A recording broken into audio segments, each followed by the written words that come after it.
Welcome to Pooja Goswami podcast. और आज हम करेंगे बड़े लोगों की बड़ी बात। आज हमारे काउच पे वो हैं जिनको रियल एस्टेट का बहुत ही एक्सपीरियंस पर्सन माना जाता है। इन्होंने 4000 लोगों की फैमिली इकट्ठी की है। और फैमिली से मैं बताऊं तो ये व्यापारी लोगों की बात कर रही हूं मैं। सारे बिजनेसमैन, बिजनेस वुमेन, सारे एंटरप्रेन्योर्स को एक साथ लाकर एक बिजनेस करने का तरीका ही बदल दिया। आइए आज इनसे जानते हैं कि कैसे करेंगे बड़े लोगों की बड़ी बात और हमें कैसे बताएंगे कि हम बड़े कैसे बने। आइए। Hello sir. हेलो। कैसा लग रहा है सर? बढ़िया लग रहा है। पहली बात तो बहुत बहुत धन्यवाद आपको स्टूडियो आने के लिए और हमारा इनविटेशन एक्सेप्ट करने के लिए। मुझे पता है आप बहुत व्यस्त रहते हैं और आपका समय हमारे लिए बहुत कीमती है और ऑफ कोर्स आपके लिए भी है। लेकिन आपके ज़रिए हम कितने लोगों की मदद करने वाले हैं आज, क्योंकि हमें पता है कि आप रियल एस्टेट में भी हैं और आपने एक इतना बड़ा फाउंडेशन शुरू किया है जिसकी वजह से कितने व्यापारी, कितने बिजनेस वाले को कहीं ना कहीं एक ग्रोथ मिल रही है, कहीं ना कहीं एक नया पहचान मिल रहा है। सो आइए उसी पे बात करते हैं। बिल्कुल बात करते हैं। सर आप अगर मैं कहीं गलत हूँ तो प्लीज़ मुझे करेक्ट करिएगा। आप वाइस प्रेसिडेंट हैं रुद्र रियल एस्टेट में जी, और आप जेएसके फाउंडेशन के फाउंडर भी हैं जी। और अब मैं जो नया सुनती हूँ वो आईबीएफ को भी आपने लॉन्च किया है, just to help all the business people who are very serious about it. बिल्कुल। कुछ रोशनी डालिए आप इन पे। बेसिकली जय श्री कृष्णा फाउंडेशन के तहत हम लोगों ने एक बिज़नेस फोरम लॉन्च किया है जी। और इस बिज़नेस फोरम में जितने हमारे मेंबर्स हैं उनको बिज़नेस हमारे मेंबर्स के द्वारा ही जाए, ये सोच है हम लोगों की। तो वो आईबीएफ इंडियन बिज़नेस फोरम के तहत हम लोगों ने इस नाम को रख के शुरू किया है और फर्स्ट बैच के बाद सेकेंड बैच लॉन्च किया। अच्छा लग रहा है, काफ़ी लोगों को फ़ायदा मिल रहा है उससे।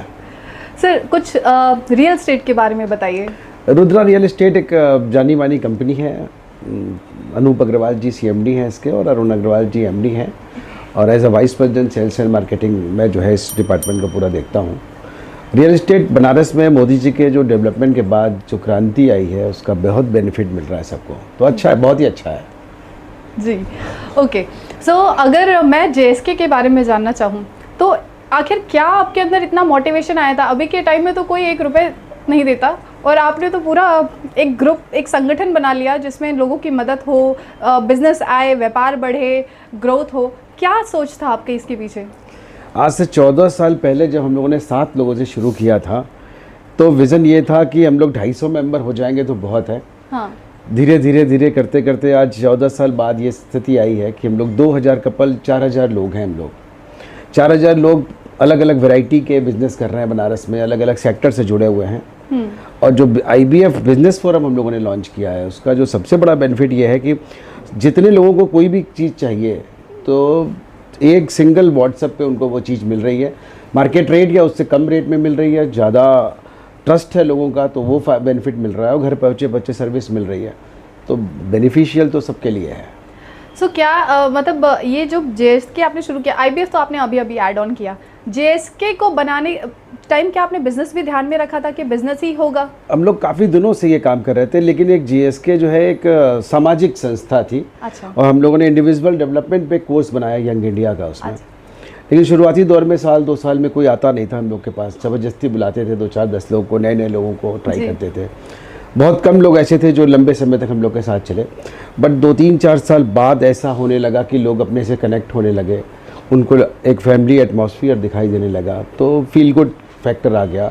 थोड़ा सा धार्मिक अनुष्ठान होने से उनकी आस्था और बढ़ी और जैसे जैसे चीज़ें डेवलप होती गई, कोरोना काल में हम लोगों ने जितना काम किया तो लोगों को लगा कि नहीं ये लोग अच्छा काम करते हैं। और उसके बाद तो जिस तरीके से बूम आया और जिस तरीके से लोगों ने प्यार दिया, और उसका बेनिफिट ये है कि सबके लिए बहुत ही अच्छी एक ग्रुप बन गया, एक फैमिली बन गई।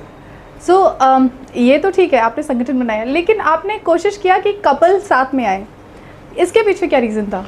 बेसिकली शुरुआती दौर में ये था कि कोई सिंगल आता था तो वो डिस्टर्ब करता था। अच्छा। और हमारे दिमाग में ये था कि फैमिली एटमॉस्फेयर लेके चला जाए, और फैमिली एटमॉस्फेयर तभी आएगी जब हमारे ग्रुप की लेडीज़, जो हमारे ग्रुप की फीमेल्स है वो एक्टिव होंगी। और आज की डेट में मुझे कहने में कोई संकोच नहीं है कि जैसे उनको लगता है कि वो घर में आकर परफॉर्म कर रही है, उस तरीके से फीमेल का पार्टिसिपेशन है और मेल से ज़्यादा फीमेल हमारे यहाँ एक्टिव है, तो ये बहुत ही बेहतर दिख रहा है हम लोग। लेकिन एक कमेंडेबल है जहाँ सर कितने साल पहले शुरू किया था? जैसे 14 साल पहले किया था। 14 साल पहले। मैं आपको बताऊँ जब मैंने अपना करियर शुरू किया था, it was almost 8.5 year ago, और उस टाइम लड़कियों को इवेंट में देखते ही सामने वाला सोचता था कि अरे क्या यार, लड़के से बात नहीं कर पाएंगे, किसी लड़के इवेंट प्लानर को लेकर आओ, ऐसा होता था। आपने उस टाइम ये सोचा कि एक फीमेल और एक मेल सबको साथ में लेकर आते हैं एंड लेट्स ग्रो टुगेदर। तो ये एक बहुत बड़ी सोच है। कहीं आप मतलब ऐसा नहीं हुआ कि समाज में कुछ लोगों ने ऐसा बोला कि अरे सर मैडम को क्यों लेके आना, औरतों को क्यों इन्वॉल्व कर रहे हैं, ऐसी बातें नहीं आई कभी? समाज के लोगों ने पसंद किया। एक्चुअली हर लोगों को चाहिए था एक ऐसा प्लेटफॉर्म जहां उनको घर जैसा फील हो जी। तो धीरे धीरे काम करते करते जब लोगों को लगने लगा कि नहीं सचमुच यहाँ का एटमॉस्फेयर बहुत अच्छा है, तो ज़्यादा लोगों की संख्या बढ़ी। अमूमन जो क्लब्स या जो ऑर्गेनाइजेशन होते हैं वहाँ पर महिलाएं रोकती हैं पुरुष को कि वहाँ नहीं जाना है। अच्छा। क्योंकि बहुत तमाम व्यवस्थाएं वहाँ पर होती हैं जो कि हम लोगों के यहाँ बिल्कुल नहीं है। अच्छा। तो उन सब चीज़ों से महिलाओं ने प्रमोट करना शुरू किया कि नहीं यही चलना है। तो ये एक बड़ा अच्छा हम लोग के लिए पॉइंट रहा और हम लोगों के पास संख्या बढ़ती गई। सर अगर मैं कहूँ कि एकदम कॉमनली, जैसे ना मुझे बहुत हद तक नहीं पता था कि रियल एस्टेट होता क्या है, मैं जानना चाहती हूँ कि अगर किसी कॉमन पर्सन को आपको एक्सप्लेन करना पड़े, अब समझिए कि आपका कोई छोटा बच्चा है और उसको एक्सप्लेन करना पड़े कि रियल एस्टेट क्या होता है, तो आप कैसे बताएंगे? बेसिकली रियल एस्टेट एक सपनों का घर है। कोई छोटा हो या बड़ा, हर आदमी को रिक्वायरमेंट घर की है। घर मतलब अपना घर जी। जो ईंट से बनता है बेसिकली वो घर नहीं होता, वो मकान होता है। लेकिन अगर आप घर में जहाँ पर एक परिवार रहता है वो ऑटोमेटिक उसके बाद वो घर हो जाता है। और हम लोग basically flats, residential flat deal करते हैं। तो बनारस में जो लोग बड़ी बड़ी फैमिली जो हो गई उनको दिक्कत हो रही थी, तो उसके बावजूद फिर वो लोगों ने सेपरेशन शुरू हुए या बच्चे बड़े लेकर बड़े हुए तो उनको फ्लैट्स में जाने के लिए वो एटमॉस्फेयर चाहिए था। तो जिसके कारण से वाराणसी में फ्लैट सिस्टम डेवलप हुआ और आज की डेट में लोग फ्लैट्स पे ज़्यादा भरोसा कर रहे हैं। तो रियल एस्टेट का मतलब है अपना घर, और ख़ास तौर पे इस कोरोना ने ये सिखाया कि अपना घर होना कितना ज़रूरी है। जो लोग बाहर एनआरआईज, जो लोग भी जहाँ कहीं भी थे, वो लोग वापस अपने अपने घर आए, अपने अपने गांव आए, अपने अपने देश में आए और उन लोगों ने सबसे पहला काम ये किया कि अपना घर बनाया। जी, ये तो हुआ। तो अपने घर के कॉन्सेप्ट ही रियल एस्टेट का कॉन्सेप्ट है। ओके, तो आपका कहना है कि अगर रियल एस्टेट के बारे में समझना है तो it is all about home, मतलब एक नया घर अपने लिए बनाना रियल एस्टेट जैसा है। बिल्कुल बिल्कुल ठीक है। सर मेरी मम्मी जो है, क्योंकि हम घाट के पास हमारा घर है, और मेरी मम्मी को जब भी मैं बोलती हूँ कि मम्मा अपार्टमेंट में शिफ्ट होते हैं हमारे, क्योंकि हमारे पूरे आसपास अगल बगल जितने हैं ना सारे गेस्ट हाउस होटल्स बन चुके हैं, गंगा किनारे है उसकी वजह से। तो मैं मम्मा को बोलती हूँ कि मम्मा घर छोड़ दो, 4 तल्ले का बोलते हैं, 4 तल्ले का घर है हमारा। तो मम्मा बोलती है वो माचिस के डिब्बे में हम शिफ्ट नहीं होंगे। सो एक ये साइकोलॉजी है कि अपार्टमेंट में नहीं शिफ्ट होना, आप कुछ उस पर रोशनी डालेंगे? देखिए, आज की डेट में कोई एक घर पे स्विमिंग पूल नहीं बना सकता है, अपना जिम या अदर एमिनिटीज़ जितनी भी हो, चाहे वो एम्फी थिएटर है, वो नहीं कर सकता है। उस केस में जो सबसे बड़ा फ़ायदा है रेजिडेंशियल फ्लैट्स के, कि वहाँ आपको सारी एमिनिटीज़ एक जगह मिल जाती है। अगर आपको मॉर्निंग वॉक करना है तो आप अपने आराम से सोसाइटी में कर सकते हैं। इन सब चीज़ों को ध्यान में रखते हुए आने वाले नए पुराने जितने भी तमाम लोग हैं वो सब रेजिडेंशियल फ्लैट की तरफ शिफ्ट हो रहे हैं। जो एक बार रह लेगा वहाँ पे, फिर वो वापस उन गलियों में या उन घरों में रहना पसंद नहीं करेगा। ऐसा पूरा देखा गया है। हाँ। सर जब भी हम घर लेने के लिए जाते हैं तो बहुत बार ऐसा होता है कि फ्रॉड होने के भी चांसेस होते हैं, क्योंकि बहुत बड़ा पैसा इन्वॉल्व है। आप कुछ गाइड करेंगे कि जब भी कोई किसी भी रियल एस्टेट में इन्वेस्ट करें तो किन किन बातों का ध्यान रखें? रियल एस्टेट में जब बहुत ज़्यादा फ्रॉड बढ़ गया था एक समय में जी, तब सरकार ने एक रेगुलेटरी बनाया रेरा के नाम से। रेरा का काम ही यही है कि उन लोगों को, जो लोग सही तरीके से काम नहीं करते हैं, उनको इस बिज़नेस से हटा देना या दंडित करना। तो रेरा के आने के बाद से ऐसी सारी समस्याएं ख़त्म हो गई। जो छोटे छोटे बिल्डर्स थे, वो लोग जो सिस्टम से काम नहीं करते थे, वो अपने आप ही फिल्टर हो गए। तो सबसे बड़ा काम यह रहा कि उससे फ्रॉड ख़त्म हुआ। आज हमने बिल्डिंग बनाई और हमने कहा कि हम 4 साल में पोजीशन देंगे और पोजीशन 10 साल 12 साल बाद भी नहीं मिल रहा है। ये बेसिकली फ्रॉड है, क्योंकि किसी का पैसा इन्वॉल्व है और उस पैसे के हिसाब से वो टारगेट सेट करके चलता है कि हमको इस तरीके से करना है। जहाँ रेरा आया, जो रेगुलेटरी आई, उसके बाद से जो सिस्टम बना, उस सिस्टम ने सब कुछ ट्रांसपेरेंस कर दिया। किसी को अगर फ्लैट लेना है तो वो रेरा की वेबसाइट पे जाके सर्च करेगा और उस वेबसाइट पे उसको सब कुछ क्लियर मिल जाएगा कि क्या पोजीशन है, चाहे वो वीडियो अप्रूवल हो, चाहे वो रेरा नंबर हो, क्या चाहे वो फाइनेंस से रिलेटेड हो, सब कुछ अब दिखाई देता है नेट पे। तो इन सब चीज़ों से जो प्रॉब्लम थी वो प्रॉब्लम का सोल्यूशन सरकार ने दिया है और बहुत ही बेहतर तरीके से रियल एस्टेट इस समय ग्रो कर रहा है। सर अब ना मैं अपनी एक चीज़ बता रही हूँ, मेरी एक परेशानी कि अब मेरी अभी शादी हुई बढ़िया, बधाई आपको। तो अभी शिफ्ट हुई मैं अपने ससुराल। बहुत अच्छा अपार्टमेंट है हमारा, बहुत सुंदर है, बहुत स्पेशियस है, काफ़ी बड़ा है। लेकिन अब जब आप नए कमरे में शिफ्ट हो रहे होते हो तो बहुत सारी चीज़ें आप बदलते हो, है ना, अपने हिसाब से बेड करते हो, अपने हिसाब से सारे अलमीरा वगैरह सेट करते हो। मैंने जैसे ही किल मारा, पूरा निकल के बाहर आ गया। फिर मैंने कंस्ट्रक्शन वाले को बुलाया कि भाई इसको थोड़ा ठीक कर दो, सीमेंट कर दो। फिर दूसरे साइड पे भी ऐसा इशू आया, सीलन पकड़ने लगा, बहुत सारी ऐसी दिक्कतें आई। बहुत अच्छा खासा, नहीं आप तो जानते ही हैं कि हम कहाँ रहते हैं। तो वैसे अच्छे अपार्टमेंट में रहने के बाद ऐसी प्रॉब्लम्स आती हैं जहाँ पे ऐसा लगता है कि बालू में मिलावट की गई हो या फिर बालू कम लगाया गया हो, सीमेंट कम लगाया गया हो। तो ये वाला जो चीज़ होता है सर, इस पे आप रोशनी डालेंगे थोड़ा? देखिए, इसीलिए मेरा हमेशा से कहना है, अगर इन सब चीज़ों से बचना है तो रुद्रा के फ्लैट्स में रहिए, वहाँ इस टाइप की कोई समस्या आती नहीं है। वो कंस्ट्रक्शन क्वालिटी, आपके इंजीनियर कैसे हैं, आपकी टीम कैसी है, आपका मैन पावर कैसे यूज़ हुआ है, इन सब चीज़ों को ध्यान में रख के ही काम होता है। लेकिन आजकल जो ये किल ठोकने पर जो सी चीज़ें होने लगती हैं, तो बहुत सारे नए नए सिस्टम आ गए हैं। उस सिस्टम के तहत बहुत सी चीज़ें डेवलप की गई हैं। अब ये सब समस्याओं से तो ऊपर उठ चुकी है चीज़ें।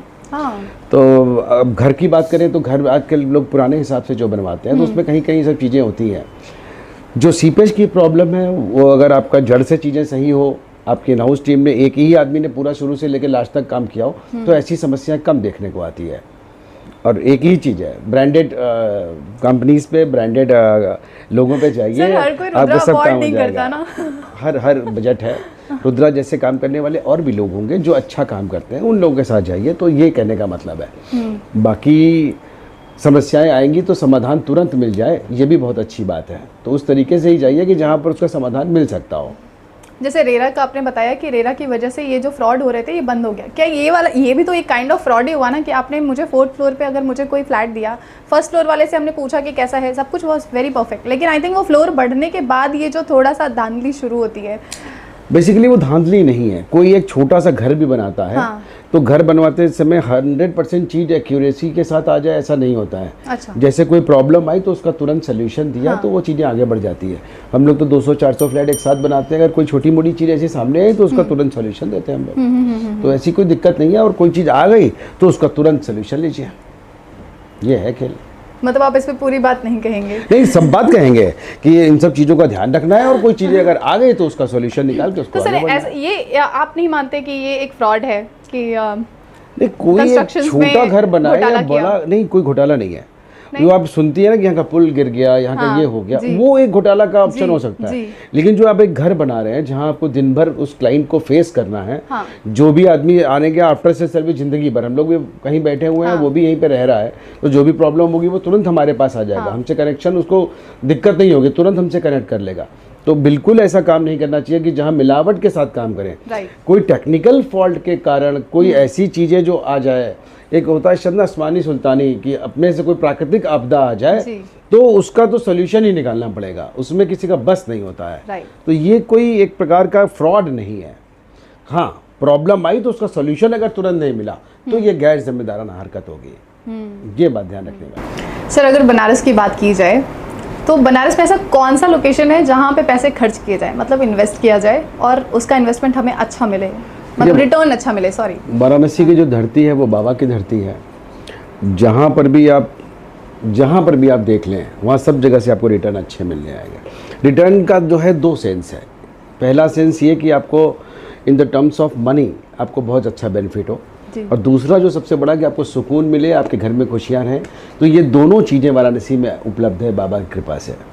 एरिया वाइज बात करें तो वाराणसी में एयरपोर्ट टू BHU जो सबसे ज़्यादा पोटेंशियल इलाका है, ड्यू टू मोदी जी, उनके कारण जो उधर का जो डेवलपमेंट है वो सबसे बढ़िया है। उसके बाद जो गंजारी स्टेडियम जब से आ रहा है तब से सुनने में आ रहा है शाहरुख खान साहब ने एक होटल लिया है गंजारी स्टेडियम रोहिणिया के पास में, तो वो मार्केट जो डेवलप हुई है तो वो एक्सपेंशन बहुत तगड़ा हुआ है। अगर हम दीनदयाल उपाध्याय की तरफ बात करें तो ये वाला मार्केट भी बहुत अच्छा हो गया। जो रोड हो गई है वो 6 लेन और 8 लेन पे हम लोग जा रहे हैं। तो जो वाराणसी जो छोटा सा हुआ करता था, आज की डेट में पूरा शहर फैल गया है, और जिसका हर जगह हर लोग इन्वेस्टमेंट कर रहे हैं और इसका रिटर्न बहुत बेहतर आ रहा है। नाइस, ये आई थिंक बहुत लोगों को हेल्पफुल होगा कि कहाँ इन्वेस्ट करें। सर ये तो रही कमर्शियल की बात, अगर रेसिडेंशियल कहीं रहना है पीसफुली, मतलब बहुत शोर शराबा ना हो, तो कहाँ जाए? देखिए बनारस में थोड़ा सा शहर से बस, शहर जहाँ छोड़ा आपने, अब तो शहर की परिभाषा भी चेंज हो गई। पहले जो था चौक गोदोलिया जो है वो शहर हुआ करता था। आज की डेट में सारनाथ एरिया, आशापुर को ले लीजिए तो वो पूरा ग्रीनरी से भरा हुआ है और उधर की तरफ जो पीस है वो कहीं नहीं है, तो वो एरिया भी शहर के अंदर आता है। इधर हम लोग ले लें BHU सुंदरपुर, जो एरिया पहले आउटर कहलाता था वो शहर कहलाने लगा है। तो इन सब एरिया में जो भी लोग रहते हैं या उसके आसपास, आप DLW चितईपुर उधर की तरफ निकलेंगे तो वो पूरा एरिया शहर में कन्वर्ट हो चुका है। तो शहर फैल चुका है और चारों तरफ ग्रीनरी है, बस थोड़ा सा बाहर निकलने की ज़रूरत है। लोग को पसंद भी आ रहा है उस तरीके से। सर आज जब हम लोग पॉश इलाकों के बारे में बात करते हैं तो जैसे रविंद्रपुरी को एक बहुत बड़ा पॉश इलाका माना जाता है, और भी बहुत सारी जगह है। आप कुछ पॉश इलाकों के बारे में बताना चाहेंगे? देखिए रविंद्रपुरी हो गया, महमूदगंज, सिगरा, रथ यात्रा, मलदैया, ये सब पॉश इलाके में आता है। बट यहाँ पर बहुत ही ज़्यादा कंजेस्टेड हो चुका है। अब नया इंफ्रास्ट्रक्चर लाना, नए तरीके से नए थॉट लाना, पुराने मकान को, पुरानी जगह को रिनोवेट ठीक से बनाना करना या उसको रीस्ट्रक्चरिंग करना, ये एक अलग बात है। बट अगर आपको नया विज़न है, नया शौक़ है, नई चीज़ें हैं, तो इन सब एरिया से थोड़ा सा बाहर निकलना पड़ेगा, तो मुझे अच्छा लगता है कि ज़्यादा बेहतर रिजल्ट आएगा। ओके सर, एक ब्रांड के बारे में पूछूंगी। डैन्यूब प्रॉपर्टी 1% पेमेंट प्लान का वो दावा करते हैं। वो कहते हैं कि आप जितने का भी फ्लैट है, अगर मान लीजिए 10 करोड़ का फ्लैट है तो आप सिर्फ 1% पेमेंट करिए, बाकी आप हर महीने उसका EMI दे दीजिए, दैट्स इट। तो इतना आसान कर दिया कि आप दुबई में घर, आप जैसे मैं बनारस में घर लेने का नहीं सोच पाती, लेकिन दुबई में चाहूँ तो दुबई में ले सकती हूँ। क्या ये बनारस में नहीं हो सकता? देखिए ये सब दुबई में ही अच्छा लगता है और दुबई के लोगों में पसंद भी आता है, वहाँ की सरकार की पॉलिसी अलग है जी। बट चूँकि अगर हम लोग वाराणसी, यूपी और इधर की बात करें तो उस हिसाब से मुझे लगता है कि बहुत फूक फूक के कदम रखना चाहिए। बहुत हार्ड मनी है लोगों की, बहुत मेहनत से कमाई हुई है, उसको सही जगह इन्वेस्ट करना, सही तरीके से काम करना। बहुत मोटे ब्याज के चक्कर में लोग पैसा जो इन्वेस्ट करते हैं हमेशा नुकसान खाते हैं, तो बड़े ईजी गोइंग तरीके से इन्वेस्टमेंट करना चाहिए, तो लॉन्ग टर्म के हिसाब से वो ज़्यादा अच्छा है। Okay, so Danube property is good for Dubai only. वो 1% पेमेंट प्लान बनारस में काम नहीं करेगा। बनारस के आसपास में अभी तो फिलहाल ऐसा नहीं लगता है मुझे को। तो सर बनारस पे ही आते हैं। बनारस में क्या आप पले बड़े बनारस से ही हैं? जी बिल्कुल बिल्कुल, मैं पक्का हार्डकोर दिल से बनारसी हूँ। सर थोड़े अपने बचपन के बारे में बताइए, अपने एजुकेशन के बारे में बताइए, अपने स्कूलिंग के बारे में बताइए। बेसिकली हम लोग पक्के महल में, चौक एरिया है, वहाँ पर हम लोग जो है वो रहते थे पहले जी। और अभी फ़िलहाल हम लोग 83 में हम लोग महमूदगंज में शिफ्ट हो गए, तो 83 से महमूदगंज में ही है। BHU से हम लोगों ने, मतलब मैंने BCom किया, सिंपल, बहुत ज़्यादा पढ़ा लिखा नहीं हूँ, लेकिन वाराणसी की बात करें तो ऐसा शहर मैंने तो आज तक नहीं देखा। कहीं भी जाइए 1 हफ्ते के बाद ये लगने लगता है कि अपने शहर चलो, अपने घर चलो। तो वो फील जो वाराणसी का है, वो फ्लेवर अंदर घुला हुआ है, जो खाने पीने का शौक़, जो खाने पीने की जो चीज़ें हैं यहाँ पे, जो अपनापन है यहाँ पर लोगों में, वो बनारसी अंदाज पूरे विश्व में कहीं नहीं है। सर आजकल तो हर सेलिब्रिटी की ज़ुबान पे, हर किसी पर्सन की ज़ुबान पे ये है, इवन तो अब तो नीता अंबानी जी भी आके ये बात कह चुकी हैं। अभी आज ही आपने एक वीडियो भी डाला था और उस वीडियो में मैंने देखा कैसे वो बनारस की तारीफ़ कर रही थी। मैंने कहा आप बनारस के सब ले गए, इससे अच्छा बनारस ही आ जाते। नहीं अच्छा है, एक्चुअली बनारस जो भी आता है वो बनारस का होके रह जाता है, बाबा की ऐसी कृपा है यहाँ पे जी। और जो भी चीज़ें उनको पसंद आई वो अपने यहाँ पर ले गए, जिस तरीके से उन्होंने फंक्शन को एग्जीक्यूट किया है, तो बहुत ही बढ़िया था। और बनारस में आने वाले दिनों में आप उनको बनारस में पाएंगे, ऐसा मुझे लगता है। मुझे भी ऐसा लगता है, क्योंकि बनारस में जल्दी से जल्दी वो अपना घर वर बनाएगी, ऐसा हम लोग सब कामना कर रहे हैं कि वो ज़्यादा ग्रो कर सके वाराणसी भी जी जी। और उन्होंने तो काफ़ी अच्छा डोनेशन भी दिया है काशी विश्वनाथ। लेकिन जहाँ दिल लग गया तो वहाँ पर डोनेशन का शब्द छोटा हो जाता है, तो वो अपने हिसाब से बहुत सारी चीज़ें अभी एग्जीक्यूट कर सकती है, और उनके हिसाब से तो अभी उसमें मल्टीपल चांसेस है वाराणसी के लिए जी। सर अगर मैं आपको कहूँ कि आप अपने आप को टूरिस्ट समझिए, या फिर आप सोचिए कि आपके पास कोई एक नया पर्सन आया है और वो आपसे पूछ रहा है कि भैया हम तो कुछ देखे ही नहीं है, हम कहाँ जाएं, इस बनारस को एक्सप्लोर कैसे करें, ये पहली बार बनारस है, पता नहीं दोबारा कब आएंगे, तो अगर आप उसको बताना हो तो एक टूरिस्ट की तरह पूरी आइटनरी उसे बताइए कि क्या करना चाहिए। आज की डेट में पिछले 8-10 सालों में जो वाराणसी की जो पोजीशन है, वाराणसी की जो स्थिति है, वो इतनी काफ़ी लंबी हो चुकी है और हर जगह एक नयापन का एहसास है, अपनेपन का एहसास है। बाबा के दर्शन के साथ साथ बहुत सारी ऐसी जगह है बनारस में हो गई है जहाँ जो एक टूरिस्ट को के आकर्षण का केंद्र है। बड़ी बड़ी यूनिवर्सिटी वाराणसी में है इस समय, इंक्लूडिंग BHU। जो लोग विश्वास रखते हैं पढ़ाई पे, वो संस्कृत यूनिवर्सिटी को भी बहुत पसंद करते हैं और वहाँ का जो कल्चर है वो बहुत ही बेहतरीन है जी। बहुत सारे एरिया में गौतम बुद्ध जी का बहुत अच्छा योगदान है, जो स्थान है बहुत से लोग उनको पसंद करते हैं और वो सारनाथ एरिया को उस तरीके से पूरा आप देख सकते हैं। एक जो बहुत ही अच्छा वाराणसी में अभी हुआ है वो हुआ है रुद्राक्ष का सेंटर, देखने लायक है। वो सिगरा पे जो बना हुआ है बहुत ही हाईटेक टेक्नोलॉजी का इस्तेमाल किया हुआ है, बहुत ही बेहतरीन है। इधर भी जो डेवलपमेंट दिखाई दिया, जो वाराणसी में 80 घाट हुआ करता था, वो 80 घाट से ज़्यादा घाट बनारस में हो गया है और 80 घाट से आगे बढ़ेंगे अगर उसमें से, तो सबसे पहले नमो घाट अपना जो है वो नंबर 1 हो गया है। पहले वाराणसी में जो घाट जाते थे लोग, वो दशाश्वमेध घाट जाते थे, शीतला घाट जाते थे। उसके बाद जो नंबर आया वो 80 घाट का आया, उस तरीके से डेवलप हुआ। लेकिन आज की डेट में जो पहला घाट, जो पहली पसंद है लोगों की, वो नमो घाट है। नमो घाट पे जो तरीके से उन्होंने गंगा घाट के साथ लोगों को कनेक्ट किया है, पार्किंग की व्यवस्था करा दी है, तो उससे आसान भी है वहाँ पर पहुँचना। अब तो नमो घाट के आगे भी 2-3 घाट जो बन गए हैं, जो वो एक पोर्ट ब्लेयर टाइप का लगता है, बहुत ही अच्छा जहाज टाइप की चीज़, जो क्रूज़ खड़ी होती है वहाँ पे, देखेंगे तो बहुत ही खूबसूरत है। अब तो बनारस में क्रूज भी आ गए हैं, तो काफी साल हो गए क्रूज आए। जो पुराना गंगा जी में एक नाव पे बैठ के जो लोग सवारी करते थे, आज की डेट में वो पूरा एकदम कल्चर ही डेवलप हो गया है और नया कॉन्सेप्ट के साथ आज की डेट में गंगा जी बहुत ही बढ़िया हो गया है। और गंगा जी में जो आरती जो शाम को होती थी, अब सुबह की भी आरती सुबह बनारस की तरह जो 80 में होती है, वो भी एक बहुत अच्छा वो है। अलग अलग हिंदुओं में भी अलग अलग धर्म के, अलग अलग लोगों के, अलग अलग संकाय के लोगों का अपना अपना मंदिर बन गया है। संकटमोचन मंदिर है ही है, तो अब त्रिदेव मंदिर बन गया, श्याम बाबा का मंदिर बन गया। इस तरीके से बहुत सारे ऐसे मंदिर हैं जहाँ पर लोगों की आस्था बहुत ज़्यादा, मतलब इवन अगर चौक की गलियों में देखें तो माँ संगठा जी की जो मंदिर है, आपको जानकर आश्चर्य लगेगा कि माँ संगठा जी सीता जी का स्वरूप है। बहुत कम सीता जी का स्वरूप कहीं पर आपको दर्शन के लिए मिलेगा। 12 ज्योतिर्लिंग का दर्शन आप वाराणसी में कर सकते हैं, जो कि कहीं नहीं कर सकते हैं। आप पूरे देश में घूम के दर्शन कीजिए, वाराणसी में आइए और 12 ज्योतिर्लिंग का दर्शन कीजिए, आपको अद्भुत आनंद का अनुभूति होगी। तो जो लोग धर्म में आस्था रखते हैं उनके लिए तो स्वर्ग है ये। मोक्ष के लिए यहाँ पर लोग आते थे पहले, तो हर मोक्ष के साथ साथ अब उद्धार के साथ साथ अपने विकास के लिए भी अब वाराणसी और आसपास के लोगों, जो भी एरिया है, उसको लोग पसंद करते हैं। सो आप कहना चाहते हैं बनारस एक सेक्युलर प्लेस है? सेकुलर शब्द बड़ा बढ़िया नहीं है, लेकिन हर आदमी के लिए खुला है बनारस जी। हर लोग यहाँ आता है और यहाँ का होके रह जाता है, तो ये बड़ा अच्छा है। आप बनारस की सुबह कचौड़ी जलेबी खाइए, जाड़े में चूड़ा मटर गाजर का हलवा खाइए, शाम को बनारसी चाट खाइए, बढ़िया ठंडाई पीजिए, लस्सी पीजिए, और क्या चाहिए आदमी को।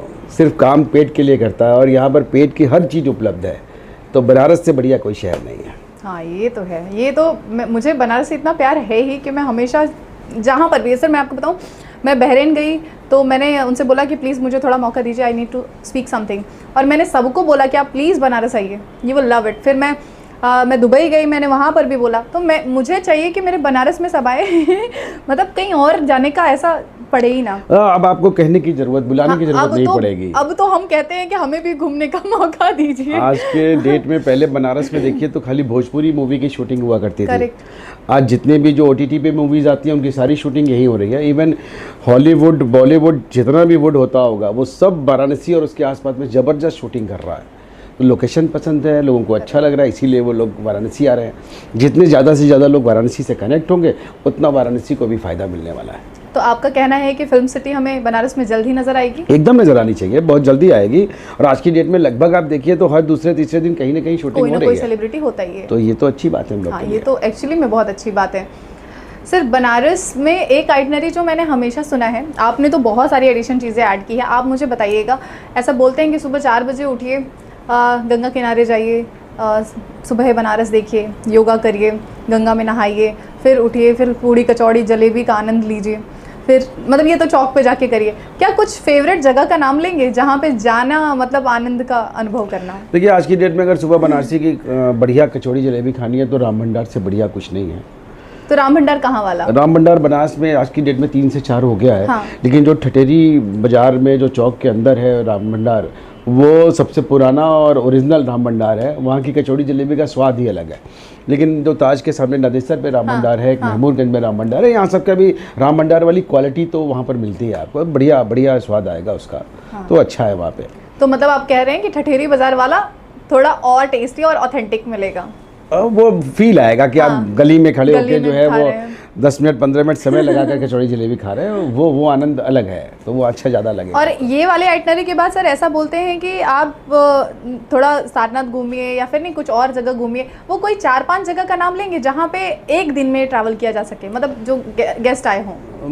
मतलब अगर विश्वनाथ जी के मंदिर दर्शन किया, गंगा जी में स्नान ध्यान हुआ जी, गंगा जी की सुबह की आरती देख ली, सारनाथ विजिट कर लिया, संकट मोचन दर्शन कर लिया और यूनिवर्सिटीज जरूर आपने विजिट कर ली, तो एक जो बनारस का जो एक मोटा मोटी एरिया है आपने देख लिया, वो आपने देख लिया है।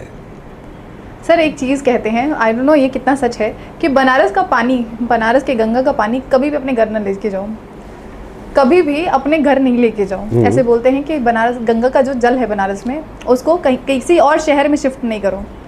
ऐसा मानते हैं कि अगर आप उस जो पानी में थोड़े बहुत जीवाणु जो रहते हैं, उन्होंने बहुत पुण्य प्रताप किया होता है, तब जाके वो गंगा में आने का उनको मौका मिलता है।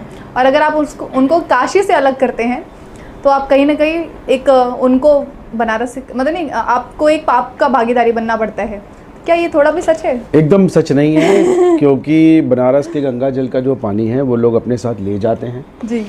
वाराणसी, उत्तर प्रदेश, देश और विदेश हर जगह जो भी आदमी वाराणसी आता है तो कोशिश करता है कि वो अपने साथ गंगा जल ले जाए। जहाँ पर भी वो रहता है वो गंगा जल छिड़कता है या बहुत ढेर सारे जल में गंगा जल का पानी थोड़ा सा डालता है तो और सब शुद्ध हो जाते हैं। तो ये एक शुद्धता का एक उसका प्रतीक है। तो ये ऐसा बिल्कुल नहीं है, ऐसा बिल्कुल नहीं, ये मिथ है। चलिए अच्छा हुआ ये क्लियर किया। मुझे किसी ने कहा कि नहीं गंगा का पानी कहीं और नहीं लेके जाना चाहिए। मैं जा रही थी बांके बिहारी दर्शन करने के लिए, तो मैंने सोचा मैं गंगा का जल वहाँ लेके जाऊँगी। ऐसे मानते हैं कि आपने मेरी पूजा की या फिर महादेव की पूजा की, बात बराबर है। तो मैंने कहा कि गंगा जल वहाँ तक पहुँचना चाहिए। तो किसी ने मुझसे कहा कि नहीं गंगा जल नहीं लेके जाते हैं क्योंकि कितने पुण्य प्रताप से तो यहाँ पे वो आए हैं। Okay, let's move to next question. अब थोड़ी बिजनेस के बारे में बात करते हैं। जब आप किसी अच्छे पर्सन से मिलते हैं और आप सोचते हैं कि एक अच्छा बिजनेस पर्सन कैसा होना चाहिए, तो आपके हिसाब से कुछ 3-4 क्वालिटीज़ बताइए जो एक अच्छे व्यापारी में होगा। देखिए, व्यापारी में अच्छी क्वालिटी की वो सबसे स्पष्ट बात करें, कोई भी बात छुपा के ना रखे, हिडन टॉक नहीं होनी चाहिए। व्यापारी वो जो अपनी बात को आपके सामने रखने में संकोच भी ना करे। अगर हमारे पास कोई गलत चीज़ है वो भी कार्ड खोल देना चाहिए। जो आदमी जितनी ट्रांसपेरेंसी रखेगा कस्टमर को उतना फ़ायदा होगा। एज अ बिजनेसमैन कभी भी आप कुछ छुपा कर सेल नहीं कर सकते हैं। और व्यापारी वही बड़ा है जो डाउन टू अर्थ हो। कोई भी ग्राहक उसके लिए छोटा या बड़ा नहीं होता है। कोई उसको 10 रुपये का सामान दे या कोई उसको 10 करोड़ रुपए का सामान दे, ग्राहक तो ग्राहक है, उसको उस तरीके से ही वो ट्रीट करे, वही बड़ा व्यापारी कहलाता है। ये बात सही है। सर एक चीज़ तो मैंने हमेशा सुनी है, अब तो जनरेशन चीज़ें बदल गई हैं, लेकिन हमेशा बोलते हैं कि बिज़नेस वाले हैं झूठ तो बोलेंगे ही। मतलब ये ऐसा बोलते हैं कि पूरा सच तो बोल ही नहीं सकते। अगर आप बिज़नेस में हैं, अगर आप कारोबार में हैं तो आप पूरा सच नहीं बोल सकते। ये इस बात से क्या मीन करते होंगे? जो सच नहीं बोल सकता वो लंबी पारी नहीं खेल सकता है। हाँ, क्योंकि आप एक बार धोखा दे दो फिर दोबारा तो वो मौका ही नहीं मिलेगा। धोखा शब्द तो बिजनेस में आता ही नहीं है। हाँ। और जो आदमी धोखे के बुनियाद पे अपना काम करेगा तो वो लॉन्ग टर्म सक्सेस नहीं हो पाएगा। उसको अगर लॉन्ग टर्म सक्सेस होना है तो सच बोलना पड़ेगा। कभी कभार ऐसा हो सकता है कि सच कितना बोलना पड़े ये तय करना पड़ता है कि अभी हम फर्स्ट मीटिंग में सच हम इतने परसेंटेज तक बोलेंगे और फिर सेकंड मीटिंग में हम पूरा सच बोलेंगे। ऐसी बातें आ जाती है क्योंकि फर्स्ट टाइम जब आप कस्टमर से इंटरेक्शन करते हो तो पूरे कार्ड नहीं खोल सकते हो। तो आपको भी लगने लगता है कि हाँ वो कस्टमर हमारे मतलब का है, तो फिर आप पूरा कार्ड खोलेंगे। लेकिन सच की बुनियाद ही आपको आगे ले जाएगी, ये बात बिल्कुल समझने वाली है।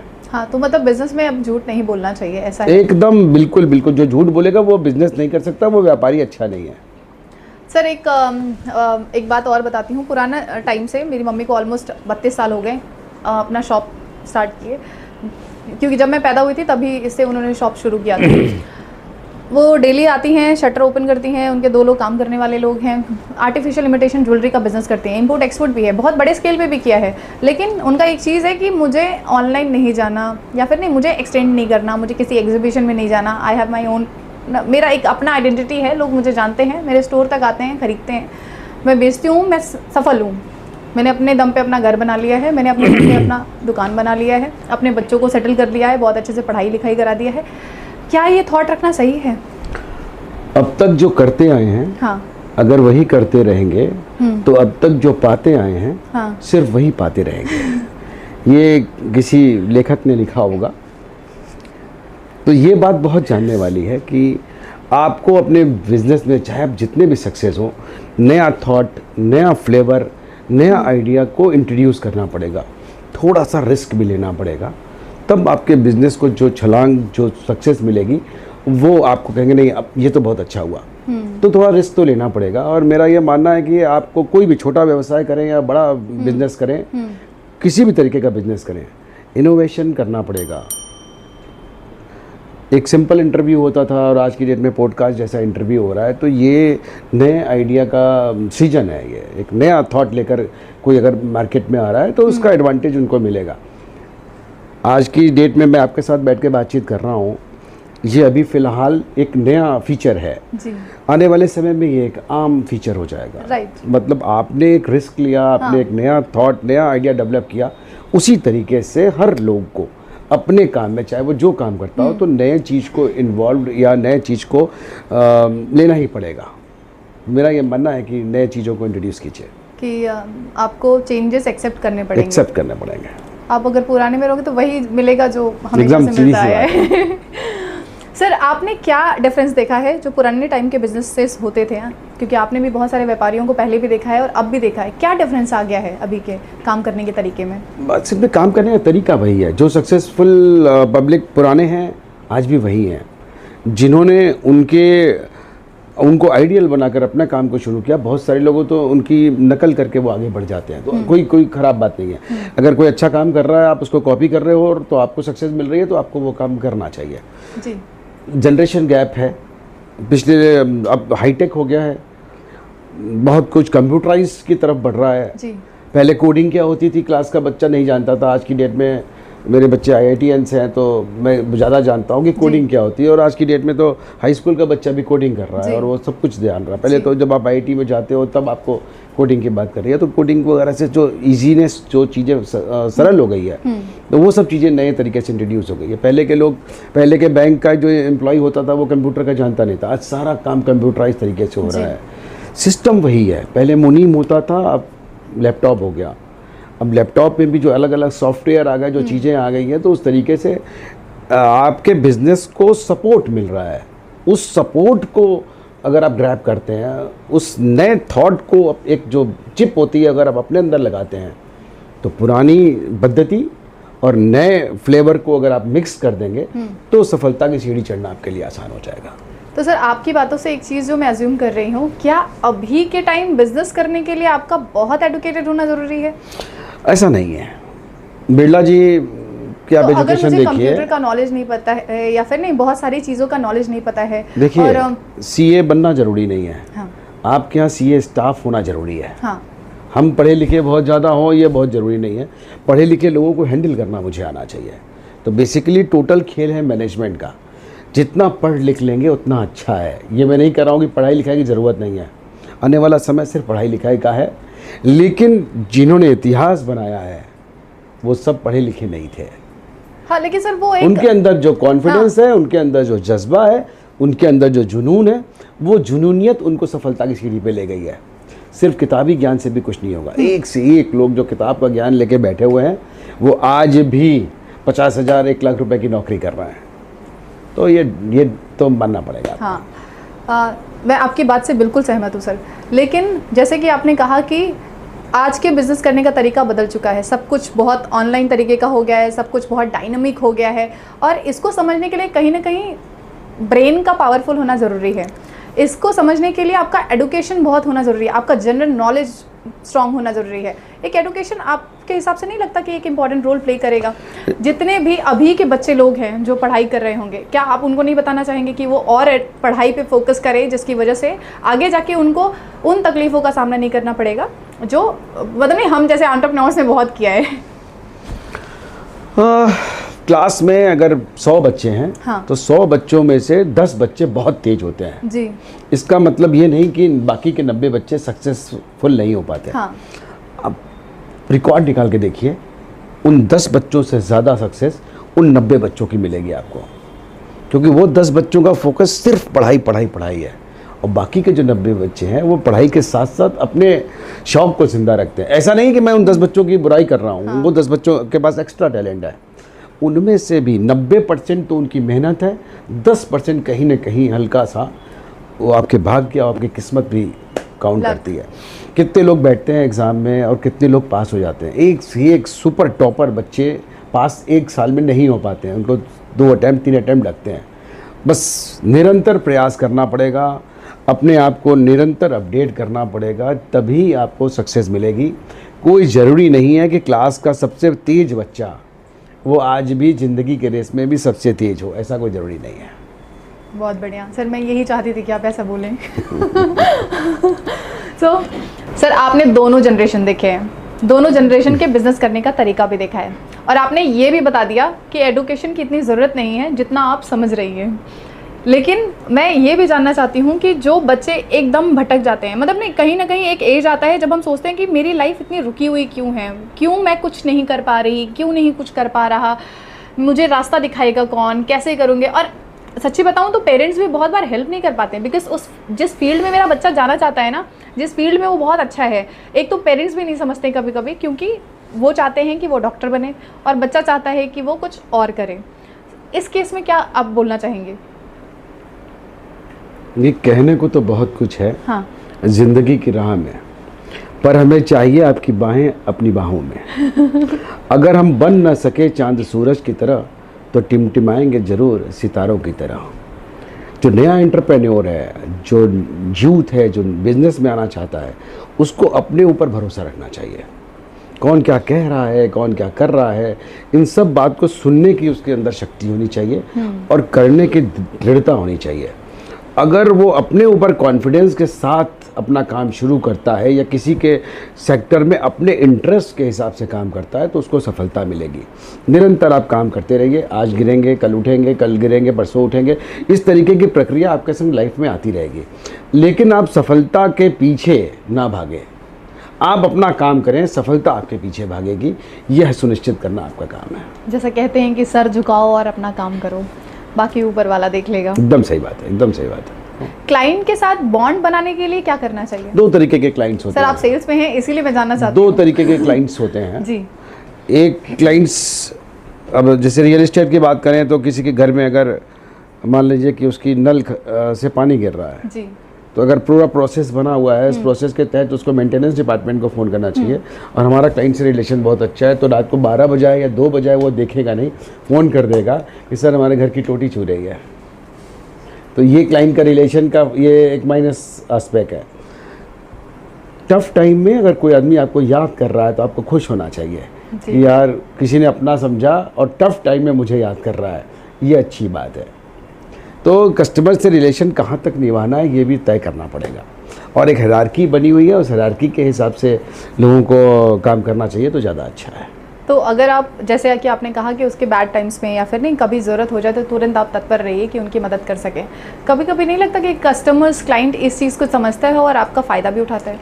देखिए, फ़ायदा कस्टमर को अगर मिल रहा है तो लॉन्ग टर्म में वो आपको फ़ायदा देगा। अच्छा, वो फ़ायदा उठा रहा है ये जानते हुए भी हम लोग को उठाने देना चाहिए क्योंकि लॉन्ग टर्म में वो हमारे लिए 10 कस्टमर नहीं देगा तो बेनिफिशियल है वो, उस केस में आप आँख बंद कर सकते हैं। सर अब आते हैं नेटवर्किंग की बात पे।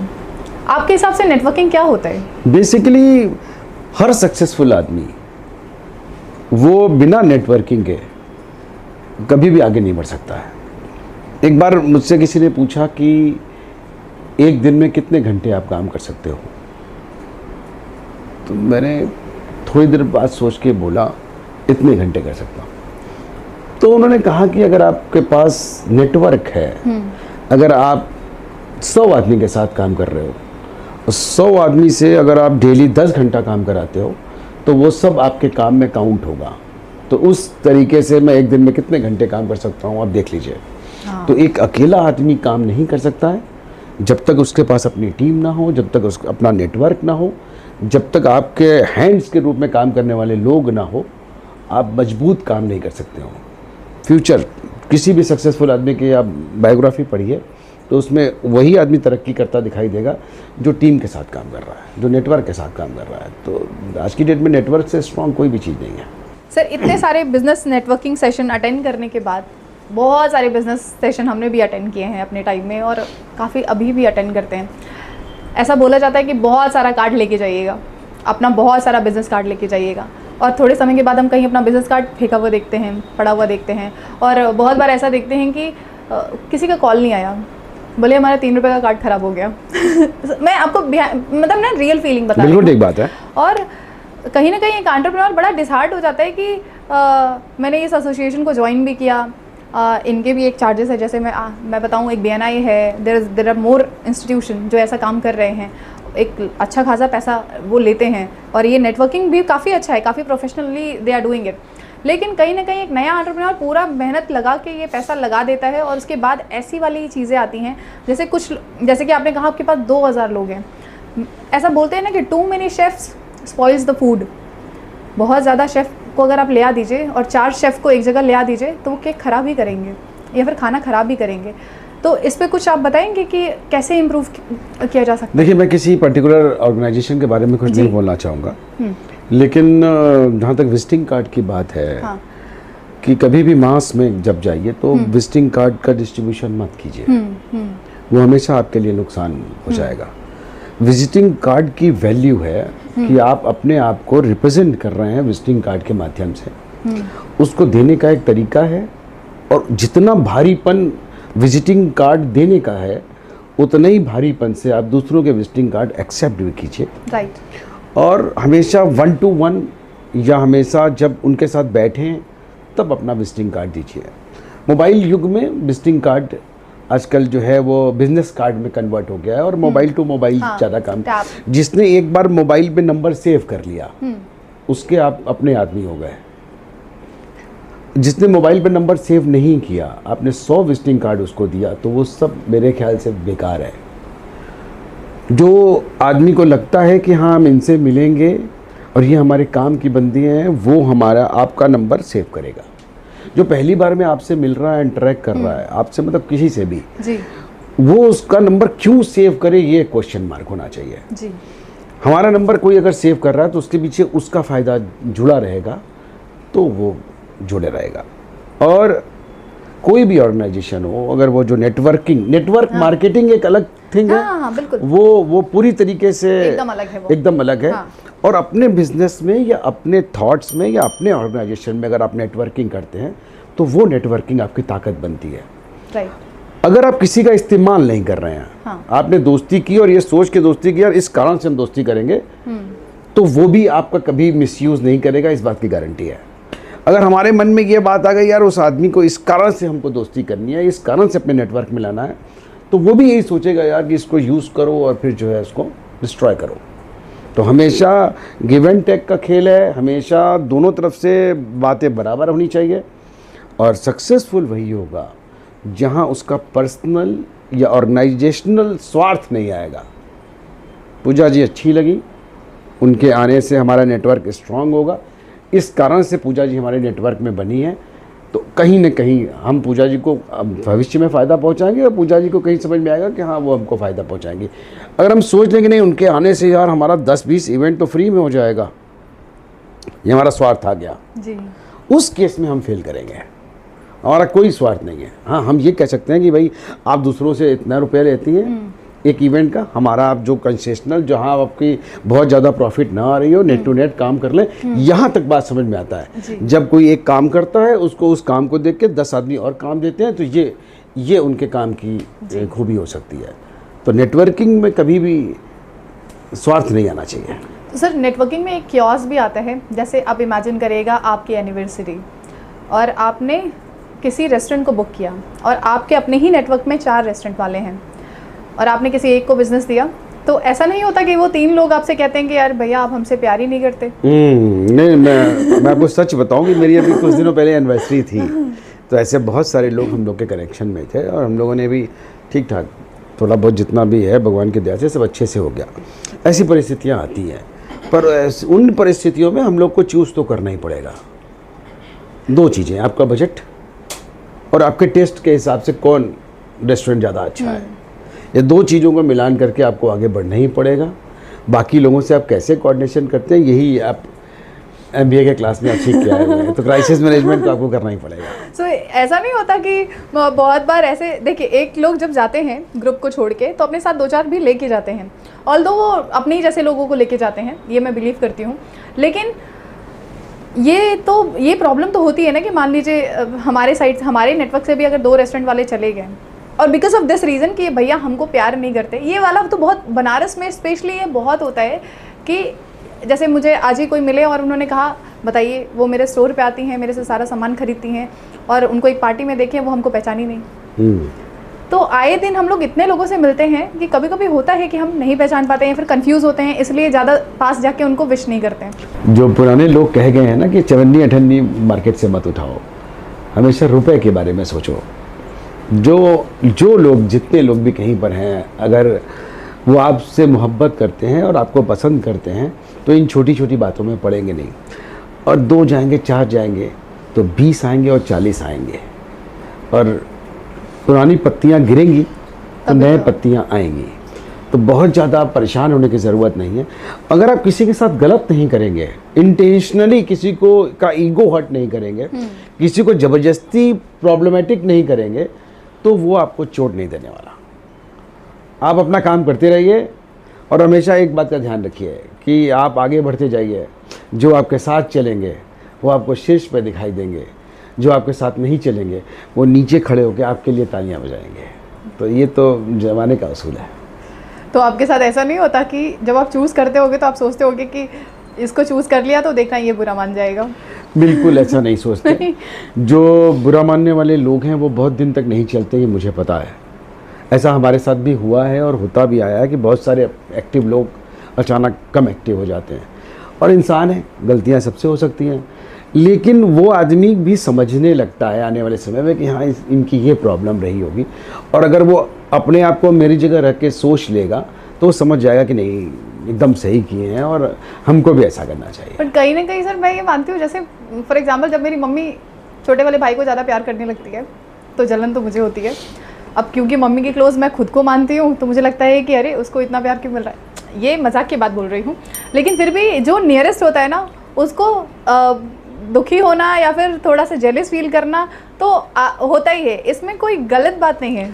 अभी एक स्टेटमेंट मैंने वो गिल साहब का देखा जो कि अभी 2020 की कप्तानी कर रहे हैं जी। उनका सिलेक्शन T20 वर्ल्ड कप में नहीं हुआ। सेम बात करें तो उनको भी तकलीफ हुई होगी। तो उनका स्टेटमेंट मैं सुन रहा था खाली, तो उन्होंने सिर्फ यही बात कहा कि मुझे और मेहनत करनी होगी उस टीम में आने के लिए, जबकि उसको जिम्बाब्वे का कैप्टन बना दिया बाद में। अच्छा। तो यही चीज़ है, आपको जलन करने इसकी आवश्यकता नहीं है। आपको अपना क्या बोलते हैं अटैचमेंट और बढ़ाना पड़ेगा और डेवलप करना पड़ेगा। जो एफर्ट आप कर रहे हैं उसमें 10-5-20% और बढ़ाना पड़ेगा। जहां आपने एक्स्ट्रा एफर्ट बढ़ाया तो कल की डेट में आपके जो चाहने वाले लोग हैं वो आपको मौका देने लगेंगे। अच्छा, एक चीज़ जो मतलब मैंने बहुत काफ़ी समय से सुना है कि बिज़नेस में आपको सबसे पहले एक बहुत अच्छा गिवर बनना चाहिए। मतलब आपको देने में बिलीव रखना चाहिए, लेने में नहीं। मतलब आप लोगों के लिए जितना भी बिज़नेस जनरेट कर पाएँ, आप अपने ही ग्रुप में जैसे हैं आप कोशिश करें कि आप सामने वाले के लिए करें, लेकिन जैसे नहीं आपने उनके लिए बिज़नेस दे दिया उनको, तो ये उम्मीद ना करें कि अब वो भी आपके लिए जुट जाएँ, वो भी आपके लिए, वो बाय डिफ़ॉल्ट वो उनके माइंड में तो होगा ही, लेकिन क्या मुझे एक्सपेक्टेशन रखना चाहिए? देखिए, अगर आप किसी को बिजनेस दे रहे हैं हाँ, तो आपके अंदर ये एक्सपेक्टेशन जरूर आएगी कि अगर आपको हमसे संबंधित प्रोडक्ट लेना है जी तो वो हमको प्रेफर करे। ये बात सही है जी। लेकिन आपके मन में ये लालच हो कि हम उसको 10 रुपये का बिजनेस देंगे, तो अगर वो हमको 10 रुपये का बिजनेस नहीं देगा तो हम अगला 10 रुपये का बिजनेस नहीं देंगे, तो ये बात अच्छी नहीं है। जब भी आप किसी दूसरे के लिए सोचेंगे, अच्छा सोचेंगे, तो विश्वास मानिए आज नहीं तो कल वो भी आपके लिए अच्छा ही सोचने वाला है। बिल्कुल। और एक कहावत के तौर पे बोलें, किसी भी सक्सेसफुल आदमी के लिए या किसी भी सामाजिक आदमी के लिए एक बहुत अच्छी बात है कि जो बात अच्छी लगे, जो भी बात अच्छी लगे उसकी हर जगह चर्चा करो, हो बुरी तो दिल में रखो और उसको अच्छा करो। आज की डेट में ऐसा लोग कम करते हैं, जो बात अच्छी लगती है वो किसी को नहीं बताते। हाँ। और जो बात खराब लगती है उसका वो ढिंढोरा पीट देते हैं। बस यही एक फार्मूला अपना लें तो उनको सफल होने से कोई नहीं रोक सकता है। और मुझे लगता है कि सामने वाले को ना ये भी सोचना चाहिए कि अगर वो आपके पास नहीं आए, जैसे मैंने आपको बहुत फ्रैंकली बताऊं तो हम एक थोड़े से प्रीमियम क्लास के इवेंट्स करते हैं, तो कहीं ना कहीं हमारा वो सेगमेंट नहीं होता कि हम आपको बहुत स्मॉल स्केल बजट पे काम कर पाएँ। तो बहुत बार लोग गो मैंने बिज़नेस दिया है, लेकिन उन्होंने कभी हुआ है तो किसी और इवेंट प्लानर से काम करा लिया है। अब उस चीज़ को मैंने हमेशा समझाया है कि उनका बजट फॉर श्योर हमारे रेंज में नहीं था, इस वजह से उन्होंने किसी और को ऑप्ट किया। ये अंडरस्टैंडिंग रखने से शायद मेरा उनका कनेक्शन एक दिन ऐसा रहा कि एक दिन बहुत बड़ा बिजनेस मुझे मिला उन्हीं के ज़रिए। समय लगा, ऑफ कोर्स बुरा भी लगा कि अरे किसी और से काम कराया, लेकिन बाद में जब पता चलता है कि इट वॉज लो बजट जो हम नहीं करते हैं, और शायद उन्होंने ऐसा सोचा कि ये नहीं करते होंगे। कभी कभी सामने वाला अज्यूम भी कर लेता है कि ये इतने में तो नहीं करेंगे। तो सर जैसा कि अभी आपने भी बताया, और मेरे पास एक सवाल है कि मान लीजिए मैंने किसी को बिज़नेस दिया, मेरी एक उम्मीद भी आ गई कि सामने वाला भी मुझे बिज़नेस दे, और सेम ही काम के लिए उन्होंने किसी और को ऑप्ट किया। मेरी इतनी भी अंडरस्टैंडिंग थी कि चलो हम शायद उनके बजट में नहीं थे, इस वजह से नहीं हमें ऑप्ट किया, क्योंकि एक हमने भी छवि बना रखी है जो सामने वाले उस चीज़ को पिक्चर में रखते हैं। अब कुछ समय के बाद हमें पता चलता है कि यार इस बजट में तो हम भी कर सकते थे। तो क्या आपके हिसाब से नहीं कि एक बार उनको अज्यूम नहीं करना चाहिए कस्टमर्स को, और एक बार अपने फ्रेंड के पास ज़रूर जाना चाहिए? आपके क्वेश्चन का अगर मैं डायरेक्ट आंसर दूं, हाँ। तो डिमोरलाइज होने की कभी भी ज़रूरत नहीं है। हम लोग को अपनी क्वालिटी पे काम करना चाहिए। महंगी चीज़ जल्दी बिकती है, ये बात बिल्कुल सही है जी। अगर आपकी क्वालिटी ज़बरदस्त तरीके से मार्केट में फ्लोटेड है और लोगों को मालूम है कि अगर आप काम करते हो तो आप अच्छा ही काम करोगे, ऐसा ट्रस्ट डेवलप है, तो एक अगर किसी से कराएंगे तो आगे के 10 बिजनेस वो आपको देंगे। किसी भी इंसान को बुरा नहीं मानना चाहिए। हर आदमी को मालूम है कि हाँ यहाँ जाएंगे तो 1 रुपए का हो सकता है, 1 रुपया 5 पैसा लग जाए, तो वो 5 पैसा बचाने के चक्कर में वो चला जाता है वो किसी और के पास, और बात करने में एक झिझक सी रहती है उसको कि यार बात करेंगे तो फंस जाएंगे, हम उनको ना भी नहीं कर सकते, बजट भी नहीं पूछ सकते हैं। तो अपनी तरफ से बढ़कर भी बोल सकते हैं कि हम आपके बजट में काम करेंगे, आप एक बार काम कराओ, कुछ इस तरीके की बात लेकर आएंगे तो वो काम करा लेगा। और थोड़ा सा कंफर्ट जोन उसके लिए डेवलप कर दें, क्योंकि आपके काम में एमआरपी नहीं होती है। तो एमआरपी ना होने से बहुत तरीके की दिक्कत है, क्योंकि उनको लाइन दिखती नहीं है। आप जितना भी बोलोगे तो उनको लगेगा कि नहीं बहुत ज़्यादा है, और वो उनको भी पता नहीं है कि उसकी एमआरपी है नहीं, कि कहाँ तक हमको जाना है ये उनको भी पता नहीं है। तो 10-5 लोगों से बात करेंगे, कुछ नए लोग जो आते हैं अपने आप को मार्केट में इंट्रोड्यूस करते हैं, वो उनसे मीटिंग शीटिंग करते हैं, वो भी बढ़िया से लैपटॉप लेके एप्पल का पहुंच जाते हैं और वो उसको दिखाते हैं वही चीज़, तो उसमें फ़र्क आ जाता है। बट कभी भी क्वालिटी को कोई हरा नहीं सका है। आपका ट्रस्ट अगर क्लाइंट पे है तो वो आज नहीं तो कल वो कन्वर्ट होगा। बस अपने रिलेशनशिप को स्ट्रॉन्ग रखिए और मधुर बना के रखिए, आपको सफलता तो मिलनी तय है। सर एक कहावत, आज ही मैं एक मीटिंग में थी और उन्होंने कहा कि ऊंची दुकान फीकी पकवान। मतलब ये जब कोई नया बिज़नेस शुरू करता है तो उतना पैशनेट रहता है, उसको कुछ नया करना होता है, हर चीज़ में कुछ नया डालना होता है, और जैसे ही वो थोड़ा सा उसको नो फेस मिल जाता है, उसको थोड़ा सा क्या बोलते हैं सक्सेस मिल जाता है, तो वो बैक सीट ले लेता है। आप क्या ये बिलीव करते हैं? बिल्कुल नहीं, बिल्कुल नहीं। जो नया काम करता है वो पैशनेट होता है, ये एकदम सही बात है। लेकिन जो नया काम कर रहा है उसको वही काम को करके आगे बढ़ाना है, तो उसमें हमेशा फ्लेवर डालना पड़ेगा, नए नए इनोवेशन, नए नए आइडियाज़ को डालना पड़ेगा, और अपने अंदर के जो क्या बोलते हैं जुनूनियत है, अपने अंदर का जो कलाकार है उसको हमेशा पानी देना पड़ेगा, उसको बड़ा करना पड़ेगा, अपने पैशन को। आपको जो काम पसंद है अगर वो काम आपको करना पड़े तो आपको उसमें मज़ा आएगा, उसको भी अपने तरक्की में, अपने काम में मज़ा, इंटरेस्ट लेना पड़ेगा, तो ही वो जाके सफल होगा। और लगातार करना होगा, ऐसा नहीं कि शुरू में 2 साल किया और फिर उसके बाद डल हो गए तो फिर आप ख़त्म हो जाएंगे। 2 साल के बाद जितनी मेहनत की है, आपके जैसे 20 आदमी खड़े करके वो 21 आदमी मिलके उस काम को और पैशनेट कर देंगे तो वो और बढ़ जाएगा। सर इस चीज़ पे मैं सिर्फ एक छोटी सी चीज़ बोलना चाहूँगी कि मान लीजिए किसी ने अभी नया शुरू किया है, ऑफकोर्स बहुत पैशन होगा, बहुत सारी चीज़ें होंगी, लेकिन जब क्लाइंट अपना एक बहुत बड़ा पैसा लगाता है तो आपको नहीं लगता उसे एक्सपीरियंस भी देखना चाहिए? क्योंकि जो एक्सपीरियंस वाला पर्सन होगा वो 100 बार गिर के उठा होगा और अब बहुत कुछ सीख चुका होगा, और जो नया पर्सन होगा वो अभी अभी तो गिरना शुरू किया है।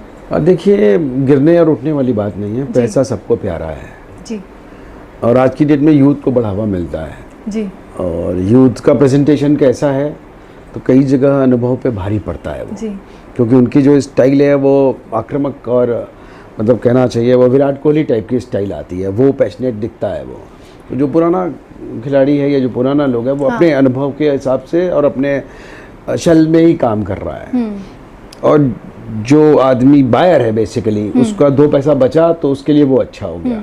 तो हर तरीके के लोग, बहुत से लोग आज भी बड़े ब्रांड के साथ ही जाते हैं कि नहीं हमको उनका काम अच्छा लगता है तो उनके साथ जाना चाहिए। तो ये तो अलग अलग थॉट है, और कोई आदमी अगर आगे बढ़ रहा है तो बढ़ने दीजिए। जहाँ आपने उसको बढ़ने दिया ना तो वो आपको सपोर्ट करने लगेगा। ये प्रभु की देन है, ये मतलब ईश्वर कृपा है कि आपने किसी का भला किया तो वो आपका भला करेगा। जहाँ आपने कहा ये नहीं ये तो बेकार इवेंट वाला है, अब आपकी बात करें इसको कोई एक्सपीरियंस नहीं है, वहाँ आपकी जो है वो डाउन होना शुरू हो गई। जहाँ आपने उसको बढ़ा, यहाँ नया है लेकिन अच्छा है, आप उसको ट्राई कर सकते हैं।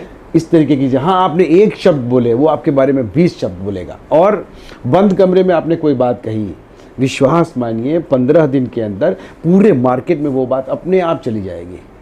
कभी ऐसा अनुभव कीजिएगा, कभी भी किसी के बारे में बुराई कीजिए या भलाई कीजिए, आपको बाहर से वो आवाज़ आने लगेगी कि नहीं फलाने ने ऐसा कहा। तो इसीलिए ना बुरा सोचो ना बुरा करो, हमेशा अच्छा सोचो और अच्छा बोलो, आपका सब काम हो जाएगा। सो आपका कहना ये है कि एक्सपीरियंस से ज़्यादा पैशन भारी पड़ता है? भारी नहीं पड़ता है, एक्सपीरियंस का एक अलग महत्व है। अगर किसी को भी काम करना हो और एक्सपीरियंस होल्डर देखना हो तो वो एक्सपीरियंस के साथ जाएगा, लेकिन वो मौका देगा। अगर वो बजटिंग उनकी उस हिसाब से है तो वो बजटिंग में कभी भी प्रेफरेंस किसी को दे सकता है, और एक बार काम कराया उनका टेस्ट समझ में आएगा तो वो रिपीट करेगा, उनका टेस्ट समझ में नहीं आया तो उनको तुरंत चेंज करेगा और फिर से वापस आ जाएगा। तो ये लगा रहेगा मार्केट। एक सिचुएशन देती हूँ, इमेजिन करिए कि आपका बेटा ओलंपिक में सेलेक्ट हो गया, ही इज़ एन एथलीट और काफ़ी अच्छा करता है। अब आपको उसके लिए बहुत अच्छे जूते लेने हैं, तो आप अभी, क्योंकि नहीं बहुत सारे लोग न्यू जनरेशन को, जो नए एंटरप्रेन्योर्स हैं, बहुत सपोर्ट करते हैं। आई थिंक शार्क टैंक में भी बहुत सारे नए एंटरप्रेन्योर्स आए हैं जो बहुत अच्छे जूते बना रहे हैं और अच्छे कॉस्ट पे बना रहे हैं। तो क्या आप उनको एक बार चांस देंगे या फिर आप ब्रांड पे शिफ्ट होंगे? देखिए, ये एक ख्वाब है कि वहाँ तक कोई पहुँचे, और उस ख्वाब को पूरा करने के लिए कोई रिस्क लेगा नहीं।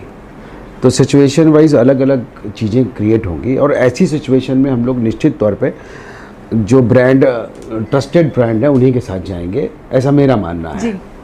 बट कोई और सिचुएशन आती है, उस सिचुएशन में आदमी कुछ भी कर सकता है, लेकिन इस सिचुएशन, पर्टिकुलर दिस सिचुएशन में तो आपको ब्रांड के साथ जाना ही पड़ेगा। तो अब इमेजिन करिए सर, स्कूल में बच्चा 5 साल का है और अभी उसका कंपटीशन है दौड़ने का, क्या अभी भी आप जूते के साथ कॉम्प्रोमाइज़ करेंगे?